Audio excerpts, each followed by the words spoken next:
বিসমিল্লাহির রহমানির রহিম। শুরু করতেছি মহান আল্লাহর নামে।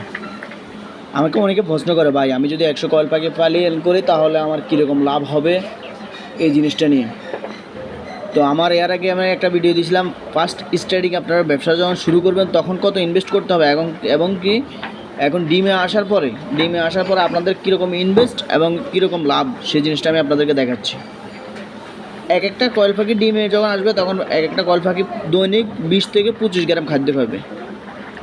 তাহলে আপনি 20 থেকে 25 গ্রাম যদি খাদ্য খায় তাহলে আপনি হিসাব করতে হবে কি 25 গ্রাম গুণ 100 পাখি। 100 পাখি হলে হইব কি আপনার 2.5 কেজি। দৈনিক আপনার 2.5 কেজি খাদ্য খাবে 100 পিস পাখি, ঠিক আছে নি? তাহলে দৈনিক 2.5 কেজি যদি খাদ্য খায় তাহলে আপনার মাসে খাদ্য খাবে আপনার 75 কেজি। আসেন এখন আমরা 75 কেজি খাদ্যের দাম আসে কত সেটা দেখতে হবে।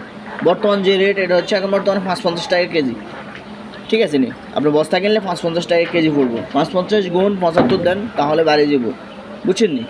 তাহলে আপনারা মোট 4125 টাকার খাদ্য খাবেন, ঠিক আছে? এর ভিতরে আরও অন্যান্য খরচ আছে, বিভিন্ন টুকিটাকি খরচ আছে, ওটা আমরা 200 টাকা ধরছি। কারেন্ট বিল, ওষুধ, টুকিটাকি এগুলো বাড়ায় 200 টাকা।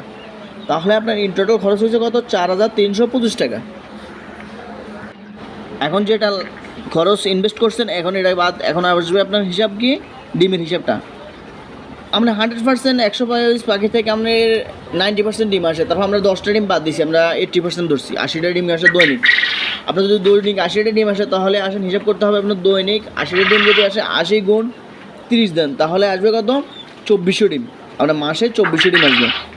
তাহলে আসেন বর্তমান রেট ডিমের বাজার বর্তমানে 3 টাকা চলতেছে পাইকারি, আর আপনার খুচরা বিক্রি করলে 4 টাকা করে বিক্রি করতে পারবেন। তাহলে হবে কি, তাহলে আপনার মনে করেন যে যদি 2400 ডিম আসে তাহলে মনে করেন যে আপনার 3 গুণ 2400 দেন তাহলে 7200 টাকা আসবে। এটা হচ্ছে এর থেকে আপনি খরচটা বাদ দিয়ে দেন তাহলে তো হয়। আপনার লাভ কত হয় দেখবেন।